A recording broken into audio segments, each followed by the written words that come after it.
दोस्तों मैं आशा करता हूँ आप सब ठीक होंगे, सेफ होंगे। दोस्तों आज हम इस वीडियो में सोफोक्लेस का एक बहुत ही इंपॉर्टेंट प्ले एंटीगोन के ऊपर बात करेंगे। ये बहुत ही इंपॉर्टेंट प्ले है सोफोक्लेस का, तो इस प्ले का जो एनालिसिस है वो आज हम इस वीडियो में करेंगे।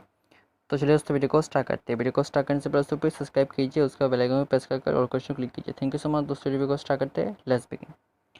दोस्तों इस प्ले को समझने से पहले हमें कैरेक्टर्स को समझना ज़रूरी है, ठीक है। तो सबसे पहला जो कैरेक्टर आता है वो है क्रेयॉन। क्रेयॉन ओडिपस का ब्रदर इन लॉ था। ये दूसरा जो प्ले है ये ओडिपस द किंग से बहुत ही मिलता जुलता है, और ओडिपस द किंग जो प्ले है उससे बहुत ही मिलता जुलता ये प्ले है, ठीक है। तो जो क्रेयॉन है वो ओडिपस का ब्रदर इन लॉ है, ठीक है। और इसके बाद आता है एंटीगोन। एंटीगोन ओडिपस का डॉटर है। उसके बाद आता है हेमोन। हेमोन क्रेयॉन का बेटा है, सन है। और लास्ट में आता है इस्मेन। इस्मेन एंटीगोन का लवर था, ठीक है।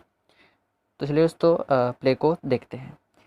दोस्तों इस प्ले का शुरुआत होता है ओडिपस के डेथ के बाद। जब ओडिपस का डेथ हो जाता है, किंग ओडिपस का डेथ हो जाता है, तब उसका जो दो बेटे थे उनके बीच में वार होता है कि कौन नेक्स्ट किंग बनेगा।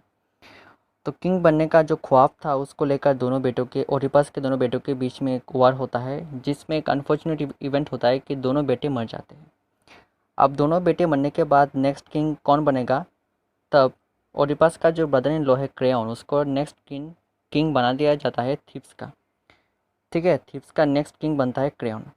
अब दोस्तों जब ओडिपस का दोनों बेटों का डेथ होता है तो उस ओडिपस का जो डॉटर है एंटिगन, वो डिसाइड करती है कि वो अपने दोनों भाइयों का जो डेड बॉडी है वो उसको रेस्पेक्ट के साथ बरी करेगी, ठीक है। लेकिन जो क्रेयॉन था वो उसके खिलाफ था। उसने एंटिगन को पहले ही बोल दिया था कि इनके जो भाई का जो बरी है वो रेस्पेक्ट के साथ नहीं होगा। लेकिन एंटिगोन इसके खिलाफ थी, क्योंकि अल्टीमेटली एंटिगोन के दो भाई का मृत्यु हो चुका था और भाई के प्रति जो बहन का लव था, और उसके लिए एंटिगोन ने डिसाइड किया कि उनका जो लास्ट जर्नी है वो रेस्पेक्ट के साथ होगा।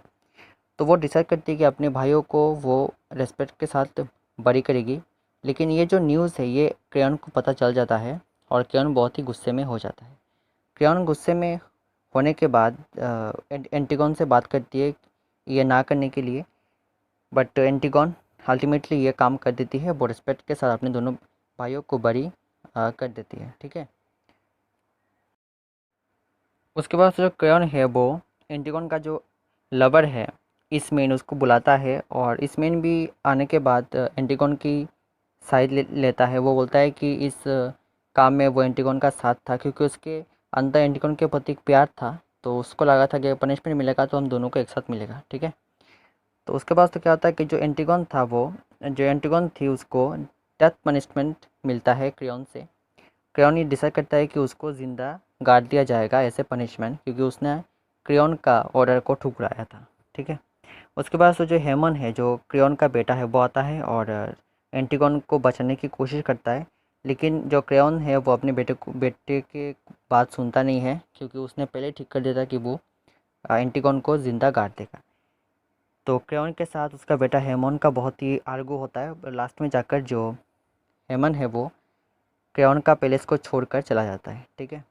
और लास्ट में जो क्रेयॉन अपने ज़िद पर अड़ा रहता है कि वो एंटिगोन को ज़िंदा गाड़ देगा। उसी वक्त दोस्तों क्या होता है कि एक ब्लाइंड प्रॉफिट आता है और बोलता है क्रेयॉन को अपने एंटिगोन को ना मारने के लिए, क्योंकि अगर वो एंटिगोन को ऐसे मारेगा तब उसका खुद का बेटा हेमोन को उसको लॉस करना पड़ेगा, छोड़ना पड़ेगा। मतलब अगर वो एंटिगोन को ऐसे मारेगा तो उसके बाद उसका बेटे का भी डेथ हो जाएगा, ठीक है। उसने एक प्रोफेसी किया था, एक भविष्यवाणी किया था।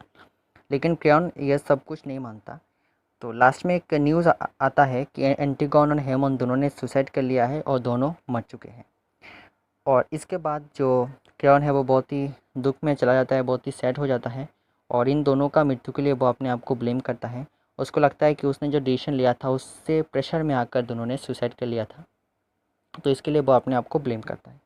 यहाँ पर दोस्तों इस प्ले का एंड होता है। ये एक ट्रेजेडी है और इसका लास्ट जो सीन है वो एक ट्रेजिक डेथ है, ठीक है। तो मैं आशा करता हूँ ये वीडियो सबके लिए हेल्पफुल होगा। चलिए इतने दोस्तों, गुड बाय, चलिए स्वस्थ रहिए।